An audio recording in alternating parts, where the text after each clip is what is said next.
Hey guys, welcome to Yesterday's Coffee, the podcast where we chat about fitness, nutrition, and business all over coffee that may or may not have been brewed yesterday. Today, we are talking about alcohol.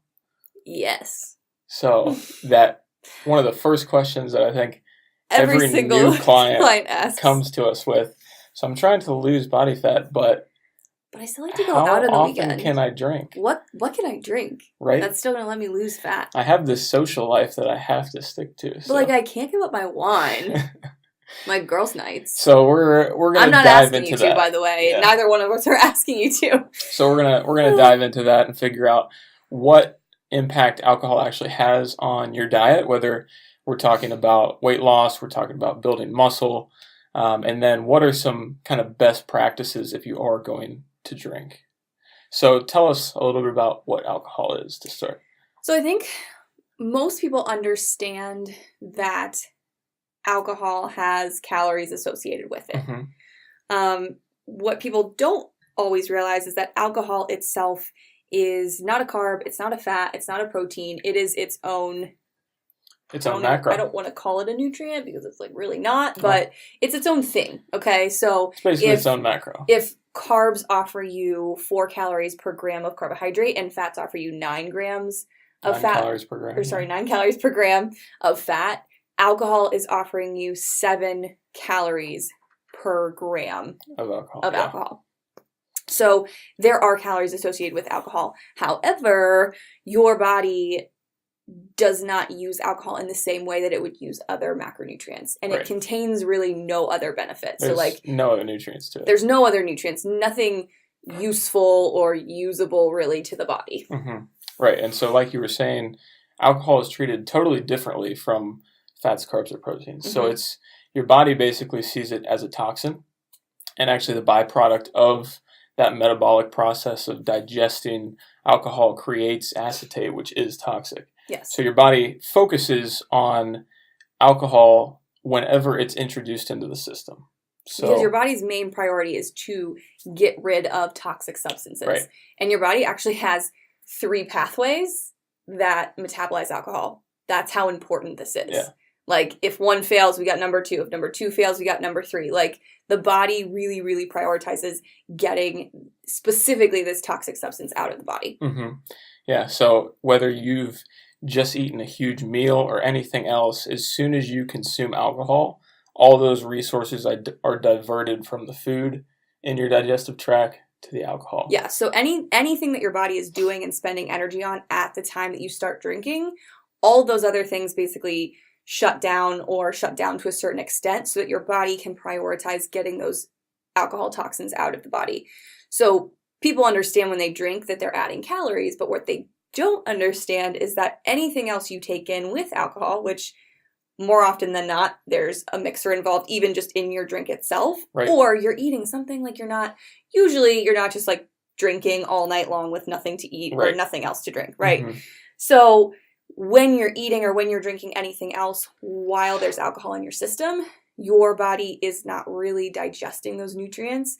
It's just putting them away for later, i.e. storing them as fat. Stored as fat, right. Exactly. So your body, literally just anything you're taking in with alcohol is going to store it until it makes its way through all of those toxins. Mm-hmm. Yeah, no, there was actually a study done by the American Journal of Clinical Nutrition that showed that just 2 alcoholic drinks would actually decrease fat metabolism by 73%. And you can imagine that starts to increase even more the more drinks that you have. Yeah. So that's just 2 drinks. That harmless, I'm just going to have a couple glasses of wine or a couple beers and it's going to be fine. Well, I mean, in small cases, sure, it's not going to be a big deal. But if this is something that you're doing pretty consistently, it can definitely have an impact. It 100% does. And so we're not saying that you can't budget for it, and we're not saying you can't make progress while enjoying some drinks, but there are probably some things to keep in mind while doing so. Right. So when people ask the question of okay, what's the best thing for me to drink then? You have to think about, I usually say strict liquors, mm-hmm. right? So preferably clear liquors, because clear liquors aren't going to have the same sugar content as a lot of things like your whiskeys or your mm-hmm. bourbons or brandies or whatever. Yeah, the way that I like to think about it is try to keep as few other calories around those drinks as possible. And so that's not only just like food that you're consuming, Okay, well, but don't tell people to just like go drinking on an empty stomach, though. I'm not telling you to binge on an empty stomach. We're talking from a fat loss perspective here. What I'm saying is, so drink specifically, Yeah. if it's got additional calories in it, whether that's... Like if it's a cocktail versus something like a vodka soda, right? Yeah. So you want to stick with straight, clear liquors, or if you're going to mix it with either water or a diet drink that doesn't contain any other calories. Yeah. That's going to help mitigate any sort of fat accrual in that time period. It also helps to avoid eating around the time that you're drinking for these very same reasons. So again, This is not a recommendation to go binge on an empty stomach. No, because it's not a we don't want you recommendation to binge give yourself anyways. alcohol poisoning. Right. But if you're thinking about because let's be honest, most of the time when people are going out to have drinks, they might eat a meal beforehand, but then inevitably at some point in the night, second dinner probably happens. Well, yeah, and alcohol or snacks, or actually is a stimulant for appetite. Yes, it stimulates your appetite. Makes you hungry. So it's a double-edged sword here. And so I'm just trying to lay out the fat loss theory for you here. If you want to lose fat. Right. So ideal situation, if you know you're going to have a couple drinks during the day or at night or whatever, try to keep your food removed from that period. Just ideally, keep things light. Again. Keep things light. Right. Beer and pizza is probably the most terrible pretty awful combination. Yeah. But if you're going to have a light meal, or again, if you're really trying to lose fat, stick to your normal meal plan for the day. Right. Eat your normal meals, but then, if you have a social occasion, go out and enjoy some drinks. Yeah. But don't maybe do it all at once. Right. And what I tell a lot of my clients to do when they bring this question up is we'll take a look at their normal meal plan, and I'll have them cut maybe 50 grams of carbs, maybe some additional fats, depending on what they're planning on doing that night. And so just a really simple way to think about it is if you know you're going to go out and have some drinks one night, then trying to stick to lean proteins, plenty of vegetables throughout the day. That's going to help keep your carbs a little bit lower, keep your fats a little bit lower, which are the two macros that have that higher propensity to be stored as body fat, because your protein isn't going to be transitioned into fat storage anyways. If you keep the majority of your day to that type of composition, you'll be in pretty good shape. Yeah, absolutely. And, you can also still be healthy if we're thinking on the health side of things. There was a study that came out, it's probably a little bit older at this point, that was trying to measure the actual damage alcohol has on your health and things like that. And we know that there are metabolic consequences and health consequences, but what they found was that a drink per day for women and up to 2 drinks per day for men didn't really seem to have any sort of consequences on normal lab values. Yeah, I believe that. Along with a healthy diet. So again, and these were being consumed daily. So this was a drink per day for a woman and 2 drinks per day for a man for a certain amount of time. And they were just fine. And we know that we did say that there are no other nutritional benefits to alcohol, which alcohol itself, that's true. But then you have certain types of alcohol, obviously red wine is a big one, that have been shown to have other benefits because of the things that they contain. Right. Which, honestly, I guess if we're talking like that, wine is probably the only one that has that. Yeah, red wine. Resveratrol and all that good stuff. Yeah.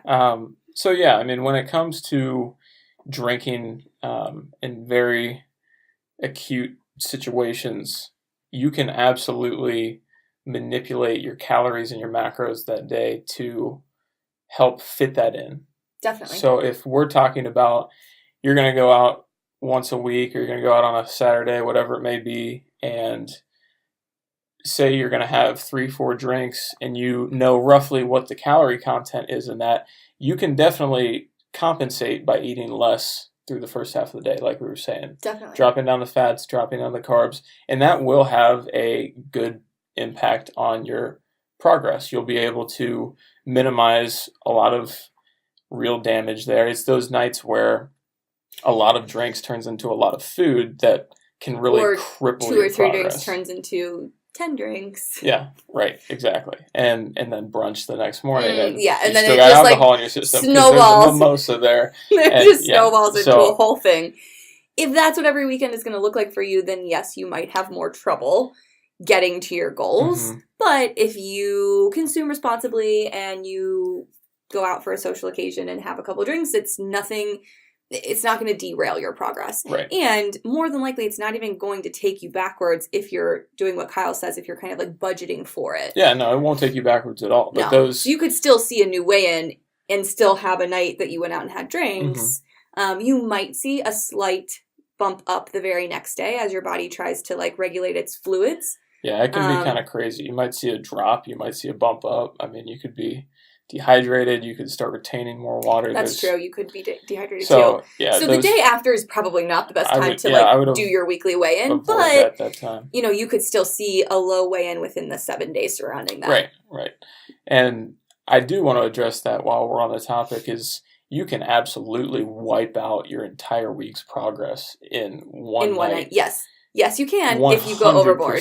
And that goes back to this whole alcohol metabolism thing. So if you're consuming a ton of alcohol, which is a ton of excess calories, and then you're having food along with that, if you created this caloric deficit through the week that allowed you to lose 1 to 2 pounds, you can very easily erase that in one night if you just go out and don't really care. So you can't totally get away with just partying like crazy, but you can absolutely budget alcohol into what you're doing and still see the progress. And still have a great time and still celebrate birthdays and still go to happy hour. You can still have a social life and enjoy yourself and lose fat. Well, I mean, we're both you just have to balance it. We're both of the opinion that if it's like a real celebration, celebrate. Like absolutely we celebrate. Don't look at anything. Don't budget your birthday drinks. Like I'm being 100% honest.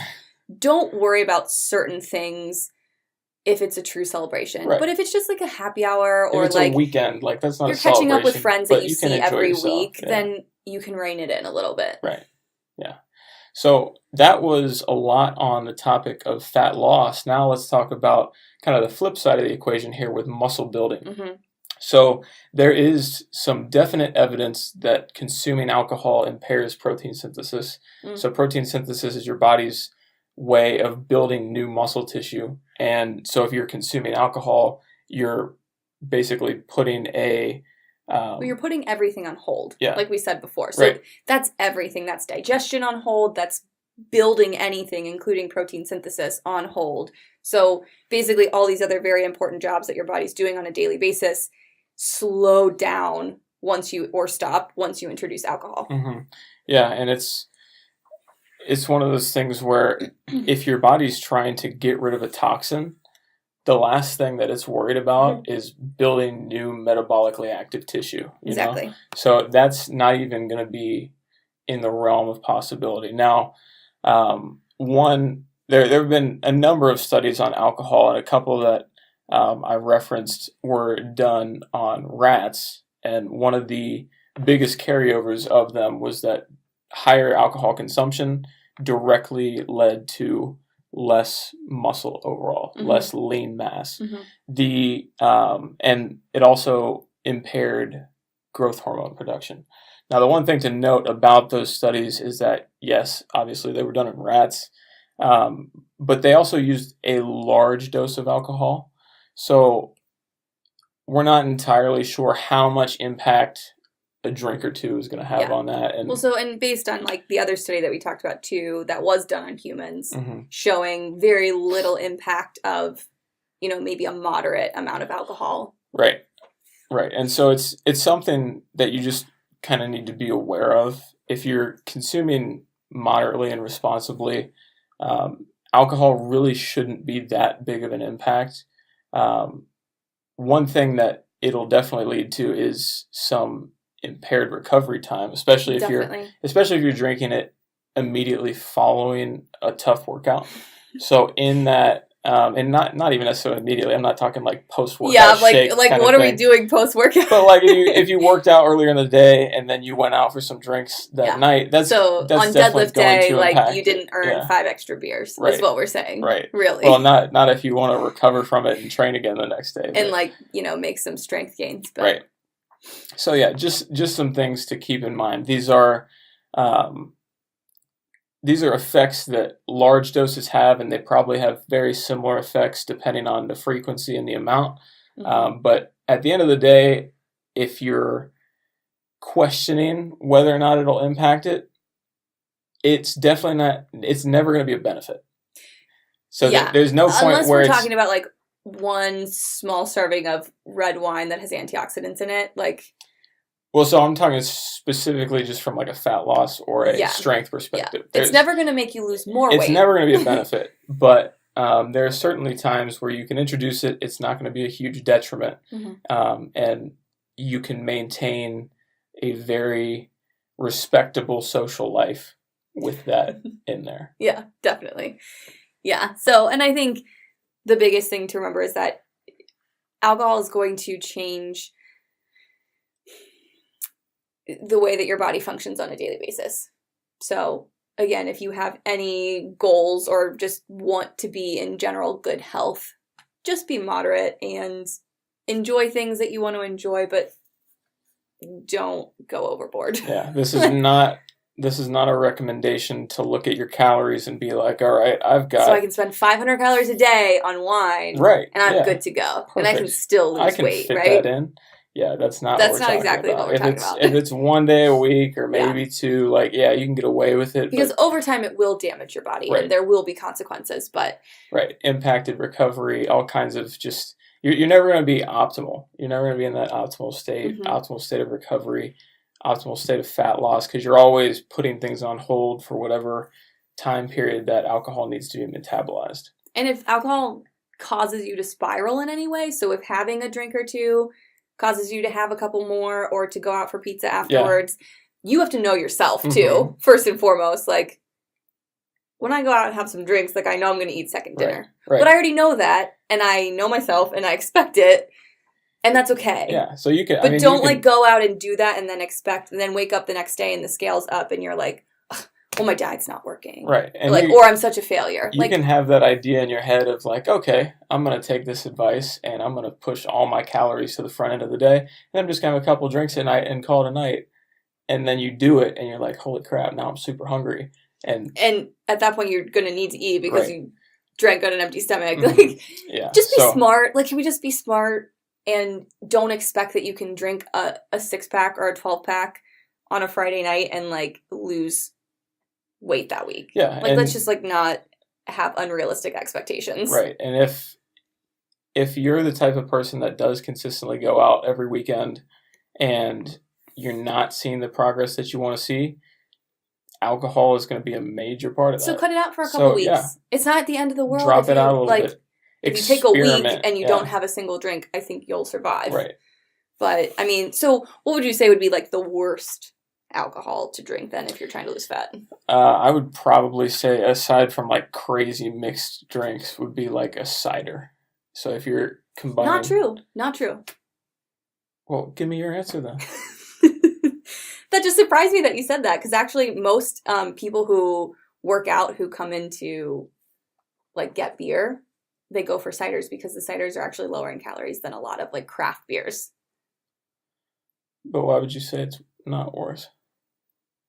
Because if we're thinking the current climate of the world that everyone's drinking craft beer, the ciders are the lightest of all those options. Yeah, but it's also pure sugar. But it's still better than a craft beer, I promise you. Calorie-wise, it is. Well, yeah, it might not be as dense calorie-wise. Yeah. Because an average, let's say a lot of people drink IPAs now. I think the average IPA is above 200 calories per, whereas the cider might be 120, 160, whatever. I mean, so a minuscule difference there. But what I'm essentially talking about... But that's the low end, No, but what I'm talking about is I would avoid sugar mixed with a drink at all costs. That's going to be your worst combination. But if you're drinking craft beer, you would want a cider instead. I promise you. If the calorie content's lower, sure. Yeah, it is. But if we're just looking at it from a calorie perspective, then yeah, drink a lower calorie drink. Yeah. But so from what I'm saying is avoid the sugar type of drink. Yeah, So I honestly think you should avoid beer just in general for the right, most part. right. Unless it's So like a super light beer and you actually like it. Like a Michelob Ultra. I mean, it's still not going to be ideal. Yeah, but like if it's like a 45 calorie beer, like okay, whatever, but it's probably gross. Is there a 45 calorie beer? Yeah, isn't Mich Ultra 45 calories? I don't drink beer. I don't know. Oh, yeah, good point. So yeah, there's one of them that's 45 calories, and they market it that way as like a good like beer if you're in shape. So yeah, I mean, I don't know. the moral of the story is stick to the lower don't do calorie like drinks. Crazy outlandish like high sugar cocktails, and probably don't drink a lot of beer. So I wouldn't go back and forth between like ciders and White Russians. How about that? Okay, so fair. Like your heavy fair. creams, yeah, like and then maybe high don't sugar drink a cup of heavy and, cream and alcohol. Yeah, so those very dense caloric drinks are definitely that's why something the classic to like skinny girl drink is a vodka Yeah, soda, because vodka it's soda. the lowest in calorie, and I mean, it doesn't have any other calories or carbs or fats associated with it. It's definitely aptly named. So yeah, I think we're rambling at this point. But, Yeah. I hope today's episode was informative. It's definitely a common thing that we get all the time. So long story short, don't be stupid. Keep things moderate. If you're going to go out and drink, ideally stick with the clear liquors and either mix it with water or diet drinks. And then if you're really going to try to optimize your day, try to keep it to a little bit lower fat and carb wise. Keep your lean proteins in there. And then stay consistent the rest of the week. Make sure it's solid. And get right back on track. If you're able to really just have that night and enjoy that night and go into the next day and get back on track, there's no reason it should pull you back. It's not going to derail you. No, it's not. So thank you guys for tuning in. If you have anything you'd like us to cover in the future, feel free to reach out to myself at HypertroFit.com. You can find Alexa at therootedrd.com, and we will see you guys again next week. We will see you next week.